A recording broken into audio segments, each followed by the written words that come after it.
मित्रांनो नमस्कार. मी डॉक्टर शैलेंद्र देवळणकर. मित्रांनो, आखातामध्ये अमेरिका, इस्रायल विरुद्ध इराण हा जो संघर्ष चालू आहे, गेल्या 14 दिवसांपासून चालू आहे. त्या संघर्षाने आता तिसऱ्या आठवड्यामध्ये प्रवेश केलेला आहे आणि हा संघर्ष अजूनही कोणत्याही पद्धतीने सुटण्याचा मार्गावरती नाही आहे किंवा त्याच्यामध्ये कसलाही आशेचा किरण हा दिसून येत नाही. किंबहुना हा संघर्ष येत्या काळामध्ये वाढण्याची शक्यता नाकारता येत नाही. कारण आता अमेरिकेने मरीन फोर्सेस डिप्लॉय करण्याचा निर्णय घेतला आहे. अमेरिकेने खर्ग आयलंड आपल्याकडे घेण्याचा निर्णय घेतलेला आहे. याचा प्रतिकार इराणकडनं प्रचंड ताकदीने केला जाणार आहे. त्यामुळे इराण विरुद्ध अमेरिका हा संघर्ष येत्या काळामध्ये आणखीन वाढण्याची शक्यता नाकारता येते आणि याचा सगळ्यात मोठा जो परिणाम होतो आहे तो म्हणजे जागतिक बाजारपेठेमधल्या तेलाच्या किमतीवरती याचा परिणाम होतोय. ज्या वेळेला हा संघर्ष 28 फेब्रुवारीला सुरू झाला होता, त्यावेळेला जागतिक बाजारपेठेमध्ये तेलाची किंमत ही 71 ते $72 प्रति बॅरल एवढी होती. हा संघर्ष सुरू झाल्यानंतर अवघ्या 5 का 6 दिवसांमध्ये ती $83 वरती गेली. त्यानंतर ती $115 वरती गेली आणि आता ती जवळपास $120 वरती आहे. म्हणजे हा संघर्ष सुरू होऊन साधारणतः जेमतेम 2 आठवडे झालेले आहेत. या 2 आठवड्यांमध्ये जर तेलाच्या किमतीमध्ये साधारणतः 20 ते 22% वाढ होत असेल, तर कल्पना करा की हा संघर्ष जर पुढचा अजून एक 15 दिवस जरी चालला किंवा महिनाभर जरी चालला, तर तेलाची किंमत जागतिक बाजारपेठेमध्ये $150 प्रति बॅरल होण्याची शक्यता अजिबात नाकारता येत नाहीये. आणि तशा प्रकारचे अंदाज किंवा भीती ही एनर्जी एक्सपर्टकडनं व्यक्त केली जात आहे आणि अमेरिकेला प्रामुख्याने याचीच चिंता आहे. मी माझ्या मागच्या काही व्हिडिओजमधनं आपल्याला हे पण सांगितलेलं होतं की ज्या वेळेला ह्या हल्ल्याची योजना ही प्रामुख्याने अमेरिका आणि इस्रायलकडनं तयार केली गेली होती, त्यावेळेला असे अनेक एक्सपर्ट्सचे दावे आहेत की त्यावेळेला प्रामुख्याने याची अपेक्षा केली गेलेली नव्हती की इराणकडनं स्ट्रेट ऑफ हॉर्मुझ जे आहे ते बंद केलं जाईल किंवा त्याची कोंडी केली जाईल. कारण स्ट्रेट ऑफ हॉर्मुझ ज्याच्यातनं साधारणतः 20% जगाला मिळणारं जे तेल आहे ते प्रामुख्याने स्ट्रेट ऑफ हॉर्मुझच्या माध्यमातून 20%, भारताला 40%, चायनाला ऑलमोस्ट 80% ऑइल जे आहे हे स्ट्रेट ऑफ हॉर्मुझच्या माध्यमातून येतं. जे आखाती देश किंवा ज्याला ओपेक म्हणतो आपण देश प्रामुख्याने जे ऑइल प्रोड्यूस करतात आणि जे ब्रेंट क्रूड ऑइल म्हणून ओळखलं जातं. ब्रेंट क्रूड ऑइल हा प्रामुख्याने इकॉनॉमिक प्राइसिंगचा बेंचमार्क आहे. मी त्याच्याकडे थोडंसं नंतर येणार आहे या सगळ्या गोष्टींकडे. तर हा जो ब्रेंट क्रूड ऑइल आहे हे प्रामुख्याने स्ट्रेट ऑफ हॉर्मुझच्या माध्यमातून हे एक्सपोर्ट केलं जातं जगाला, पुरवलं जातं जगाला. परंतु त्यांनी याची अपेक्षा केली नव्हती की स्ट्रेट ऑफ हॉर्मुझ जे आहे हे या इराण बंद करण्याचा निर्णय घेईल किंवा त्यांचे तिथनं जाणाऱ्या जहाजांवरती इराण किंवा इराण पुरस्कृत संघटनांकडनं अटॅक्स होईल. याचं कदाचित शक्यता त्यांच्याकडनं म्हणजे त्याला कमी लेखलं गेलं म्हणा किंवा तो अंदाज त्यांना आला नाही. परंतु इराणने मात्र तेच केलं, कारण त्याच्या माध्यमातून इराण अमेरिकेवरती आणि इस्रायलवरती एक पद्धतीने दबाव टाकण्याचा प्रयत्न करतोय. किंबहुना इराणच्या हातातले ब्रह्मास्त्र होतं आणि जे ब्रह्मास्त्र त्यांनी वापरलं आणि त्याचे आता रिझल्ट्स इराणला मिळायला लागलेले आहेत. त्याचा रिझल्ट म्हणजे ब्रेंट क्रूड ऑइल आता जगाला मिळणं हे ऑलमोस्ट दुरापास्त झालेलं आहे आणि त्यामुळे त्याच्या किमती ज्या आहेत त्या आता झपाट्याने वाढायला लागल्यात आणि याचा परिणाम, नकारात्मक परिणाम हा अमेरिकेला भोगावा लागू शकतो येत्या काळामध्ये. त्यामुळे याला कुठेतरी बॅलन्स करणं गरजेचं होतं आणि म्हणून अमेरिकेने रशियाकडनं जे उराल ऑइल म्हणून ओळखलं जातं ते उराल ऑइल हे ज्याच्यावरती अमेरिकेने आणि अमेरिकेच्या मित्र देशांनी बहिष्कार टाकला होता, तो बहिष्कार किंवा जे सँक्शन्स म्हणता येईल आपल्याला, निर्बंध होते, ते निर्बंध उठवले. आणि आता अमेरिकेने नुकतीच अशी घोषणा केलेली आहे की रशियाचं जे तेल आहे ते आता जग आयात करू शकतं. साधारणतः 3 वर्षांपूर्वी जेव्हा रशिया आणि युक्रेन यांच्यामधला संघर्ष सुरू झाला, युद्ध सुरू झालं, त्यावेळेला म्हणजे साधारणतः 24 फेब्रुवारी 2022ला हा संघर्ष सुरू झाला आणि त्यानंतर अमेरिकेने आणि अमेरिकेच्या मित्र देशांनी, विशेष करून पश्चिम युरोपमधले जे मित्र देश आहेत, त्यांनी रशियाच्या विरुद्ध 5,000 आर्थिक निर्बंध टाकले आणि त्यामध्ये रशियाकडनं प्रामुख्याने ज्या तेलाची निर्यात होते आणि नैसर्गिक गॅसची निर्यात होते आणि ती विशेष करून युरोपला होते, त्याच्यावरती त्यांनी निर्बंध टाकले आणि त्यामुळे युरोपला रशियाकडनं तेल मिळणं, नैसर्गिक गॅस मिळणं, विशेष करून पाईपलाईन ज्या डेव्हलप केल्या गेल्या होत्या रशियाकडनं, रशिया जर्मनीची जी पाईपलाईन अत्यंत ॲम्बिशियस प्रोजेक्ट आहे, त्याच्या माध्यमातून जर्मनीला सुद्धा तो गॅस घेणं रशियाकडनं अवघड होऊन बसलं होतं आणि त्यामुळे 3 वर्षांपासून रशियावरती निर्बंध होते. यात रशियाचं आर्थिक नुकसान मोठ्या प्रमाणावर झालं, कारण ह्या 3 वर्षांच्या काळामध्ये केवळ 2च देश रशियाकडनं प्रामुख्याने तेल आयात करत होते. नंबर 1ला होता चायना आणि नंबर 2ला होता भारत. या 3 वर्षाच्या काळामध्ये भारताने साधारणतः 167 अब्ज डॉलर्सचं तेल हे रशियाकडनं आयात केलं. अर्थात ते रशियाकडनं आपण तेल आयात केलं कारण त्याच्यावरती आपल्याला मोठ्या प्रमाणात सूट मिळत होती. म्हणजे 2022मध्ये प्रति बॅरल $13ची ही सूट होती. ती अगदी शेवटी म्हणजे 2025 पर्यंत $5 आली. पण आपल्याला त्याच्यामधनं सूट मिळत असल्यामुळे आणि आपल्याला प्रामुख्याने या तेलाचा मोठा फायदा झाला, कारण त्याच्यामुळे जागतिक बाजारपेठेमध्ये देखील तेलाच्या किमती भडकल्या नाहीत आणि भारतामध्ये देखील तेलाच्या किमती स्थिर राहायला मदत झाली. त्यामुळे भारताचा हा एक डिप्लोमॅटिक मास्टर स्ट्रोक होता की आपण रशियाकडनं तेल हे आपण आयात करत होतो. अर्थात आता ही गोष्ट लक्षात ठेवणं गरजेचं आहे की अमेरिकेने रशियाच्या तेलावरती टाकलेले जे निर्बंध होते ते निर्बंध आता अमेरिकेने उठवलेले आहेत. त्यामुळे रशियन ऑइल हे आता जागतिक बाजारपेठेमध्ये फ्लो व्हायला लागेल किंवा ते आता मोठ्या प्रमाणावरती देश आयात करू शकतात. अर्थात याचा रशियाला फायदा होईल, कारण याच्या माध्यमातून साधारणतः 3 वर्षामध्ये रशियाला जो टोटल लॉस झालेला आहे हा $72 बिलियन झालेला आहे आणि तो कॉम्पन्सेट करण्याची मोठी संधी ही आता रशियाला प्राप्त झालेली आहे.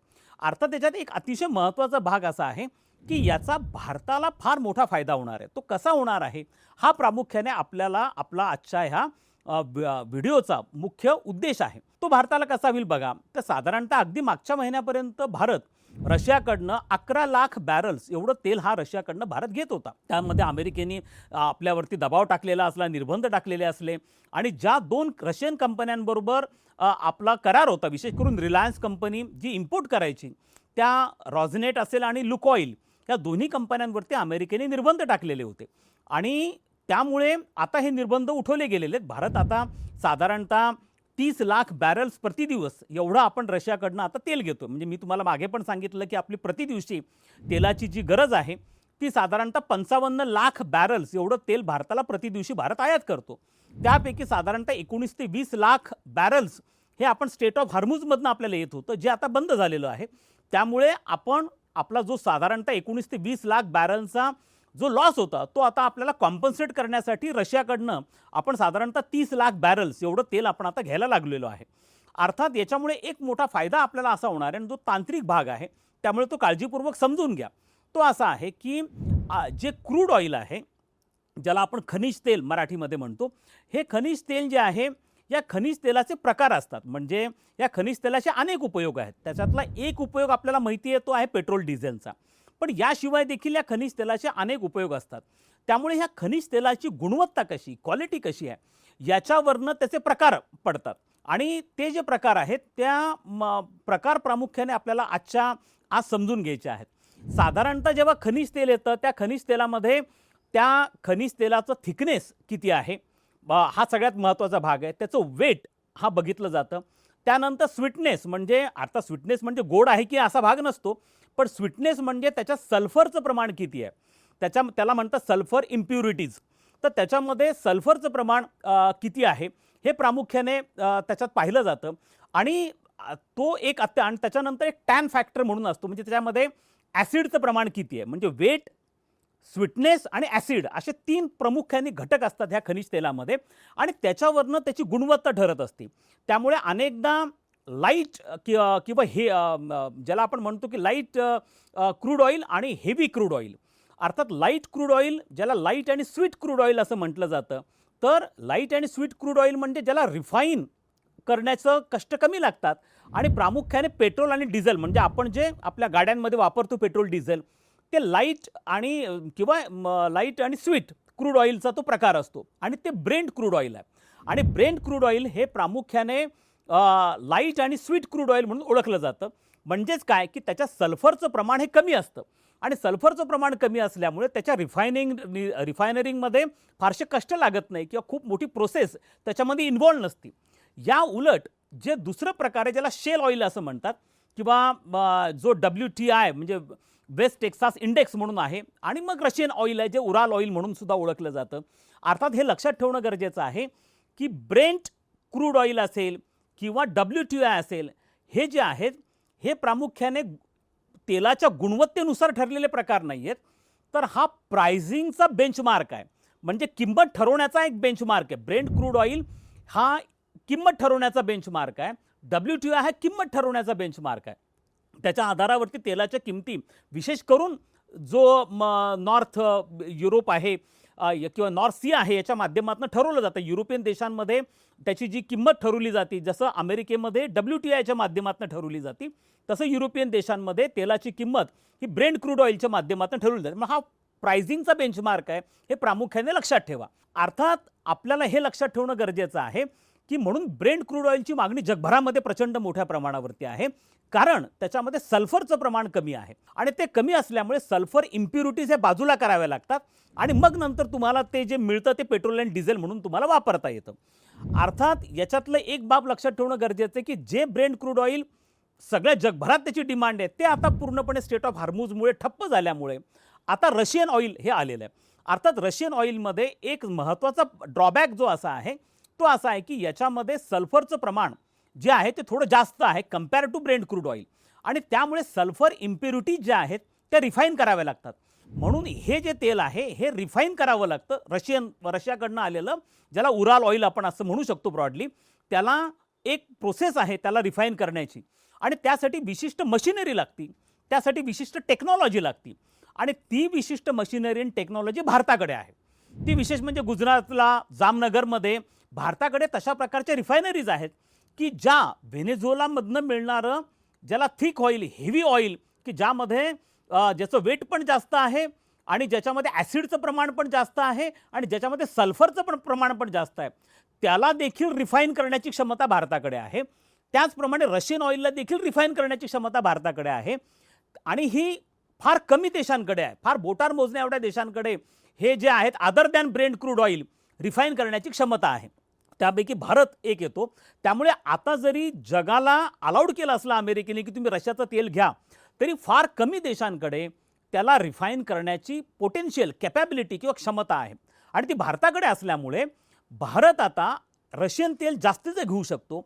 भारत त्याला भारतामध्ये रिफाईन करू शकतो आणि ते रिफाईन केलेलं तेल हे भारत एक्सपोर्ट करू शकतो, जे भारताने गेल्या 3 वर्षामध्ये केलं.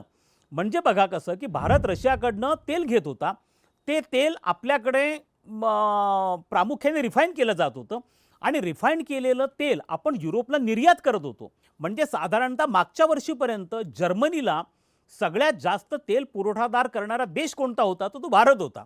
म्हणजे जो देश आपल्या गरजेच्या 88% तेल आयात करतो, तो भारत एकेकाळी युरोपला तेल सप्लाय करणारा सगळ्यात मोठा देश होता अगदी 1-2 वर्षांपूर्वी.